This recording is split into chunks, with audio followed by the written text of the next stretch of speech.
these are what I've heard at the doorsteps of neighbors and constituents. We must, as a country, have tougher laws on criminals, because the reality is that the same repeat offenders keep getting let out early on bail. And what they're doing is they're going to be committing crimes again and again because the sentencing and the penalties are not harsh enough, or rather they're not staying locked up long enough. When it comes to these repeat offenders, there are even cases where they're locked up for maybe 3 to 6 months, based on what I heard from police officers, and they're out on the streets again.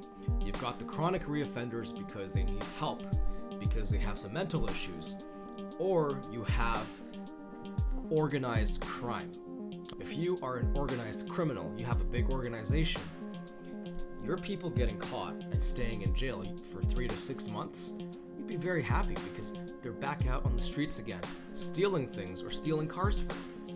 So of course, organized crime loves how Canada has become.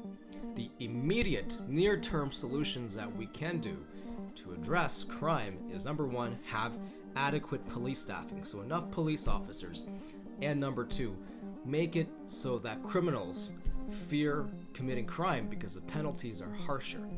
Back in the day, if you were caught with an illegal gun, you had to spend at least 2 to 3 years in jail. Now, if you are in front of a judge and you're caught with an illegal gun, they say, oh, poor guy, you had a tough childhood. We're going to give you a light sentence, 3 months in jail, and then some community service. If you're an organized criminal, that is just the jackpot, because after such light sentencing, you're out on the streets recommitting offenses. So this is why I hope everyone who's watching, this is your first reminder, please consider supporting a government, a conservative party government, to be the ones who introduce legislations to make it tough on crime and make crime have a price. There must be a price to pay if you commit the crime.